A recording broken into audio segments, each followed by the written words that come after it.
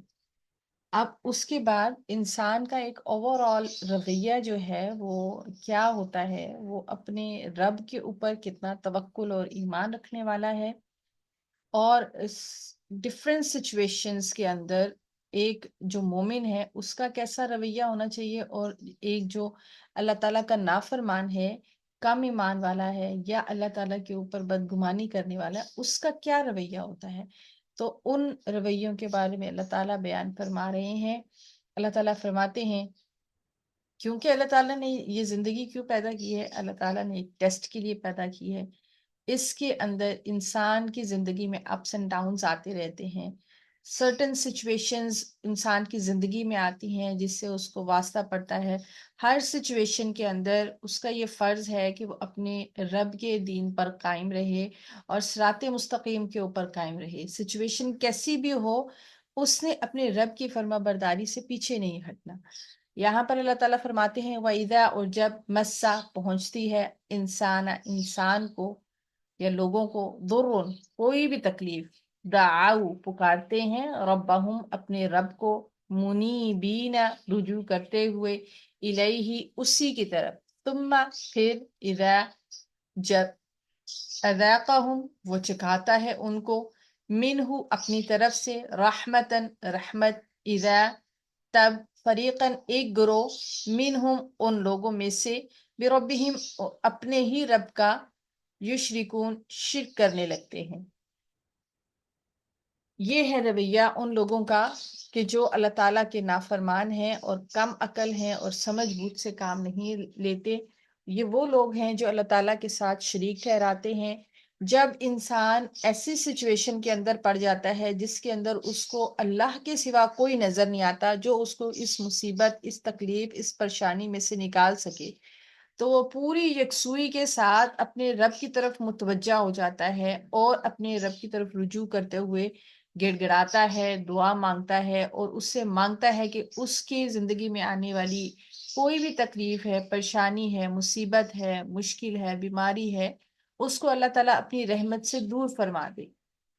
جب اللہ تعالیٰ اس کی دعاؤں کو قبول فرما لیتے ہیں اور اس اپنی رحمت سے اس کی کسی بھی تکلیف اور پریشانی کو اللہ تعالیٰ دور فرما دیتے ہیں، تو تبھی یکا یک وہ کیا کرتا ہے، اپنے رب کے ساتھ شریک ٹھہرانے لگتا ہے۔ اب وہ شریک کیسے ٹھہرانے لگتا ہے؟ کہاں یہ کہ اللہ تعالیٰ کی ذات سے وہ دعا کر رہا ہے اور اللہ تعالیٰ نے اس کی تکلیفوں کو دور کیا، تو اس کو یہ سرٹیفیکیشن کس نے دی یا کس نے اس کو آ کے بتایا کہ فلاں بزرگ نے اس کی یہ تکلیف دور کی، فلاں دیوتا نے اس کو اولاد دی، فلاں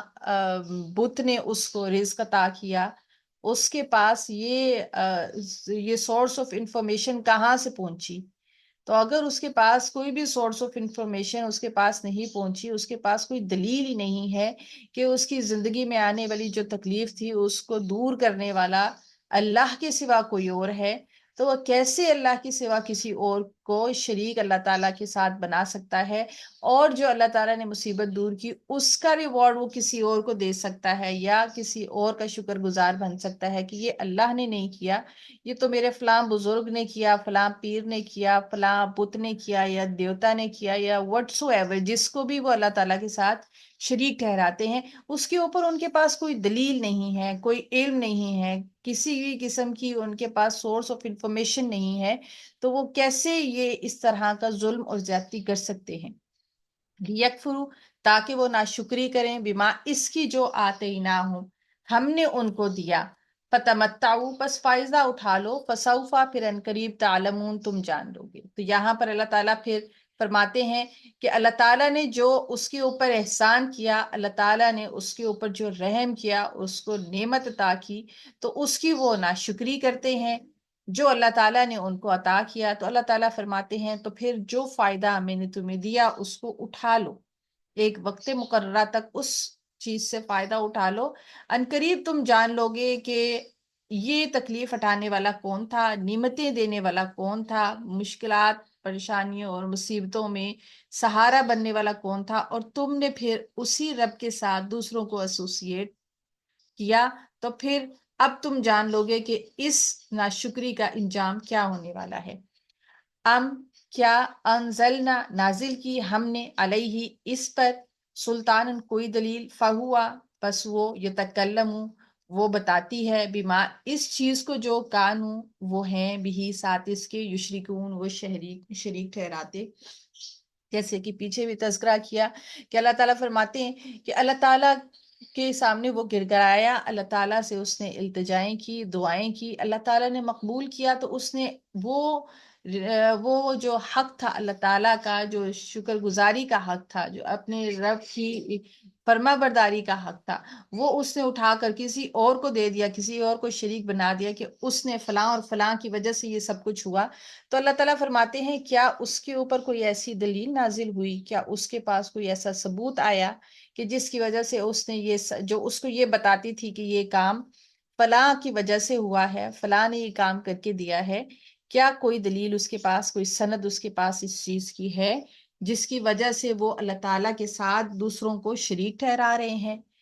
وَإِذَا اور جب اذقنا ہم چکھاتے ہیں الناسا لوگوں کو رحمتن رحمت فرحو وہ خوش ہوتے ہیں بیہا اس پر۔ تو کیا اللہ تعالیٰ جو نعمت انسان کو عطا فرماتا ہے اس پر خوش نہیں ہونا چاہیے؟ اس آیت کا یہ مطلب نہیں ہے۔ اس آیت کا مطلب یہ ہے کہ جب انسان کو اللہ تعالیٰ کوئی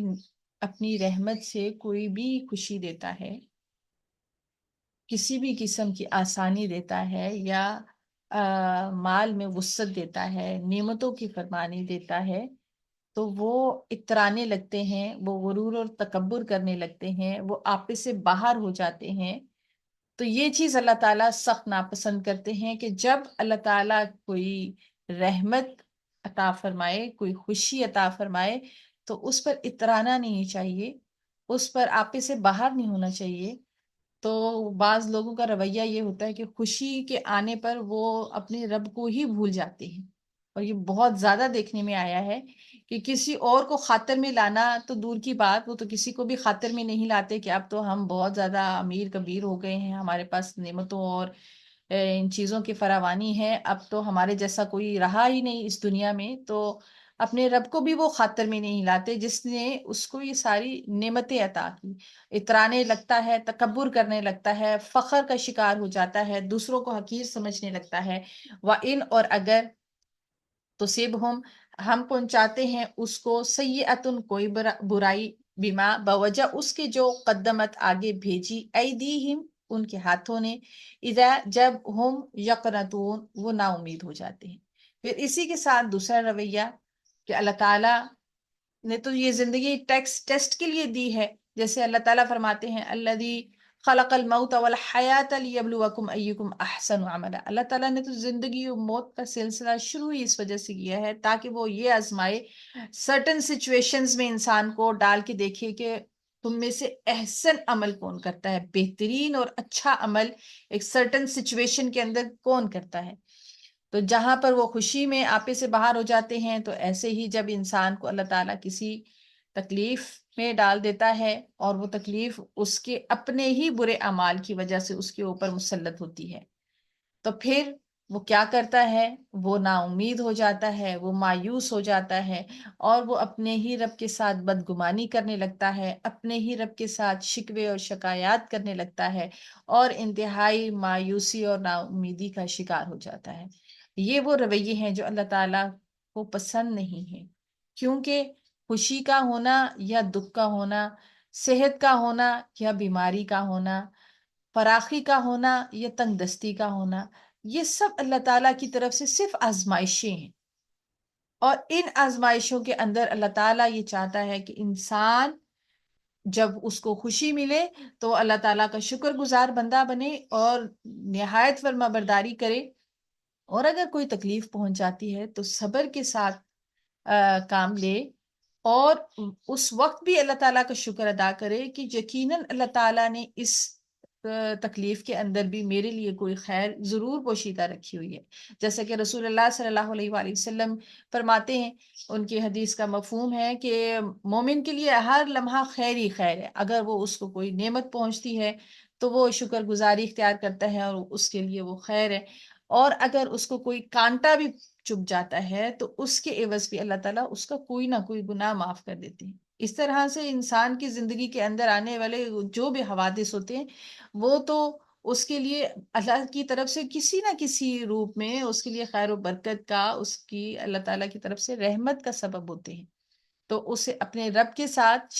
شکایات نہیں کرنی چاہیے، اپنے رب کے اوپر بدگمانی نہیں کرنی چاہیے، اور نہ ہی اپنے رب کی رحمت سے مایوس ہونا چاہیے. اولم، کیا بھلا نہیں، یراؤ، انہوں نے دیکھا، ان اللہ، کہ بے شک اللہ تعالیٰ، یبسط الرزق، وہ فراخ کرتا ہے رزق، لمن یشاء، جس کے لیے وہ چاہتا ہے، وہ یقدر، اور تنگ بھی کرتا ہے. تو یہ اللہ تعالیٰ اپنی حکمت کے مطابق، اپنی حکمت کے تحت جس کو چاہتا ہے فراخی رزق عطا فرماتا ہے، اور جس کو چاہتا ہے تنگ دست کر دیتا ہے. اللہ کے علاوہ یہ اختیارات کسی کے ہاتھ میں بھی نہیں ہے کہ وہ مخلوق کو رزق پہنچائے. اور فراخی رزق اور تنگی رزق کا تعلق اللہ کی حکمت سے ہے، انسان کے اپنے کسی بھی سبب سے نہیں ہے. ان بے شک فی ذالک، اس میں لآیات، البتہ نشانیاں ہیں، لقوم، ان لوگوں کے لیے، یؤمنون، جو ایمان لاتے ہوں. فآتی، پس دیجئے، ذل قربا، قرابت داروں کو، حقہ، ان کا حق، والمسکینہ، اور مسکینوں کو، وابن السبیل، اور مسافروں کو. یہاں پر اللہ تعالیٰ فرماتے ہیں کہ جب اللہ تعالیٰ پھر تمہیں نعمتوں سے سرفراز فرمائے اور تمہارے پاس مال و دولت آ جائے، تو یاد رکھنا کہ اس کے اندر اللہ تعالیٰ نے حق دے کر بھیجا ہے. ایسا نہیں ہے کہ اللہ تعالیٰ کہہ رہے ہیں صدقات کرو، خیرات کرو، بلکہ اللہ تعالیٰ فرما رہے ہیں کہ یہ حق ہے جو کسی کا تمہارے پاس آیا ہوا ہے، ان کا حق ان کو ادا کرو. اور وہ کیا حق ہے جس کے اوپر تمہیں اللہ تعالیٰ نے مقرر کیا ہے، تمہارا یہ فرض مقرر کیا ہے کہ ان کا جو حق تمہارے مال کے اندر اللہ تعالیٰ نے داخل کر دیا ہے وہ جا کر ان کو پہنچاؤ. کن کو پہنچاؤ؟ قرابت داروں کو، وہ قرابت دار جو محتاج ہیں، ان کا حق ان کو جا کر دو. والمسکینہ، اور مسکینوں کو دو. وابن السبیلی، اور مسافروں کو دو. اور مسافر چاہے کتنا بھی خوشحال اور مال و دولت کا مالک کیوں نہ ہو، لیکن اگر وہ سفر میں ہے اور محتاج ہو گیا ہے تو پھر اس کا حق ہے، اور تم اس کا حق اس کو دو. اور اس میں حق دیتے ہوئے تم اس کے اوپر کوئی احسان نہیں کر رہے، بلکہ یہ تو اس کا حق تھا جو اس کو تم لوٹا رہے ہو، اور اپنے اوپر سے ایک بوجھ ہے جو اتار رہے ہو. ذالک، یہ خیر، بہتر ہے، للذین، ان لوگوں کے لیے جو یریدون، چاہتے ہیں، وجہ، ذات اللہ، اللہ تعالیٰ کی، واولئک، اور یہی وہ لوگ ہیں، ہم وہ مفلحون، جو فلاح پانے والے ہیں. تو اللہ تعالیٰ فرماتے ہیں کہ یہ رویہ ان لوگوں کا ہوتا ہے جو مال و دولت حاصل ہونے کے بعد فخر کا شکار نہیں ہوتے، بلکہ ان کا طرز عمل کیا ہوتا ہے، جو اللہ تعالیٰ نے ان کے مال کے اندر حق رکھا ہے وہ حقداروں تک ان کا حق پہنچاتے ہیں، کیونکہ یہ ذمہ داری اللہ کی طرف سے عائد ہے، اور اس ذمہ داری کی بوجھ سے وہ فارغ ہوتے ہیں جب وہ حق ان کو دے دیتے ہیں. اور یہ سب کچھ وہ کیوں کرتے ہیں؟ کیونکہ وہ چاہتے ہیں کہ اللہ تعالیٰ کی رضا اور خوشی ان کو حاصل ہو جائے، بوجہ اس لیے کہ اللہ تعالیٰ نے ان کے اوپر رحم کیا اور ان کو وسعت دی، تو وہ بھی اللہ تعالیٰ کے شکر گزار بندے بن جائیں. وَأُولَئِكَ هُمُ الْمُفْلِحُونَ، اور یہی وہ لوگ ہیں جو فلاح پانے والے ہیں. وما، اور جو تم دیتے ہو، مر ربا، سود سے، لیربوا، تاکہ افزائش ہو، فی اموال الناس، اموال میں لوگوں کے، فلا تو نہ یربو، بس نہیں افزائش ہوتی، عند اللہ، اللہ تعالیٰ کے پاس. وما، اور جو تم دیتے ہو، من زکاتی، زکات میں سے، تریدونا، تم چاہتے ہو، وجہ اللہ، اس سے اللہ تعالیٰ کی رضامندی، فاولائک، پس یہی لوگ، ہم وہ، المضعفون، اضافہ کرنے والے ہیں. اللہ تعالیٰ فرماتے ہیں کہ بظاہر دیکھنے میں انسان کو ایسا لگتا ہے کہ جو سود کا کاروبار ہے اس کے اندر بہت منافع ہے، اور وہ اس کی افزائش اموال ہوتی رہتی ہے، اس کے مال میں اضافہ ہوتا رہتا ہے اس سود کے ذریعے سے. اللہ تعالیٰ فرماتے ہیں کہ کوئی اضافہ نہیں ہوتا ہے. اور یہ ایک ٹیکنیکل سا پوائنٹ ہے کہ اگر سرکولیشن انسان کے پورے جسم میں خون کی سرکولیشن نہ پہنچے تو پھر باڈی کے کسی ایک حصے میں ہی سٹک ہو جائے تو باڈی کا کیا حال ہوگا، وہ بہت جلدی اپنے انجام کو پہنچ جائے گی۔ تو اسی طرح جو مال ہے وہ معاشرے کے اندر اسی طرح سے سرکولیٹ نہیں ہوتا جب، اور وہ محدود ہو کر کسی مخصوص طبقے تک رہ جاتا ہے، تو بہت جلدی اس معاشرے کی بھی وہ معاشرہ بھی اپنے انجام کو پہنچ جاتا ہے، کیونکہ سرکولیشن آف ویلتھ نہیں ہو رہی۔ تو جب سرکولیشن آف ویلتھ نہیں ہو رہی ہے تو پھر وہ افزائش نہیں ہو رہی، تو پھر وہ معاشرہ بہت جلدی اپنے انجام کو پہنچ جائے گا۔ وما اور لیکن جہاں پر زکوٰۃ دی جاتی ہے، اور زکوٰۃ کیوں دی جاتی ہے؟ تاکہ وہ اپنے رب کی رضا کو حاصل کریں، تو یہی وہ لوگ ہیں جن کے مالوں میں اضافہ ہونے والا ہے۔ کیوں؟ کیونکہ اس سے سرکولیشن آف ویلتھ پوری سوسائٹی کے اندر جب ہوگا تو معاشرے کے اندر جب خوشحالی آئے گی تو ڈیفینیٹلی الٹیمیٹلی جتنا بھی مال ہے وہ واپس اپنا دولت مندوں کے پاس ہی آنا ہے، کیونکہ وہ تجارت پیشہ ہیں، زراعت کے مالک ہیں، زمینوں کے مالک ہیں، تو پھر وہ جو بھی دے رہے ہیں اس کے عوض اللہ تعالیٰ ان کو بڑھا چڑھا کر واپس ان کو کر دے گا۔ اللہ تعالیٰ الذی، وہ جس نے خلقکم پیدا کیا تمہیں، ثم پھر رزقکم اس نے رزق دیا تم کو، ثم یمیتکم پھر اس نے زندگی مارے گا تم کو، ثم پھر یحییکم وہ زندگی دے گا تم کو۔ حل کیا من شرکائکم تمہارے شریکوں میں سے ہیں، من جو یفعلو جو یہ کرے، ذالکم اس میں سے، من شعین کچھ بھی۔ اللہ تعالیٰ فرماتے ہیں کہ یہ اللہ تعالیٰ کی ذات واحد لا شریک ہے، جو رزق پہنچاتی ہے، جس کے قبضہ قدرت میں تمہاری زندگی بھی ہے، تمہاری موت بھی ہے، اور تمہارا رزق بھی ہے۔ کیا تمہارے شریکوں میں سے کوئی شریک کار ہے جو اللہ تعالیٰ کے ان اعمال کے اندر، جو اللہ تعالیٰ کے اختیارات ہیں ان کے اندر وہ اللہ کے ساتھ شریک کار ہو؟ کیا ان میں سے کوئی بھی ایسا ہے جو اس چیز کے اوپر اختیار رکھتا ہو، یا اس میں سے کسی ایک چیز کے اوپر بھی کوئی اختیار رکھتا ہو؟ سبحانہ، پاک ہے اللہ تعالیٰ ان سب شرک سے جو یہ لوگ کرتے ہیں، وتعالی اور بہت بلند ہے، اما اس سے جو یشرکون وہ شریک ٹھہراتے ہیں۔ تو اللہ تعالیٰ ان تمام شرک اور شرک کرنے والوں سے اور ان کی من گھڑت باتوں سے بہت بلند ہے اور بہت پاک ہے، جو کچھ بھی وہ شرک کرتے ہیں یا پھیلاتے ہیں اس معاشرے کے اندر۔ اللہ تعالیٰ سے دعا ہے کہ اللہ تعالیٰ مجھے اور آپ کو دین کی صحیح سمجھ عطا فرمائے، اور شرک سے بچنے کی اور توحید پر قائم رہنے کی، اور زندگی کی آخری سانس تک توحید پر قائم رہنے کی توفیق اور ہمت عطا فرمائے۔ آمین یا رب العالمین۔ اللہ اکبر کبیرا والحمد للہ کثیرا وسبحان اللہ بکرۃ واصیلا۔ اللہم صلی وسلم علی نبینا محمد۔ ربنا سبحانك اللهم وبحمدك نشهد أن لا إله إلا أنت نستغفرك ونتوب إليك۔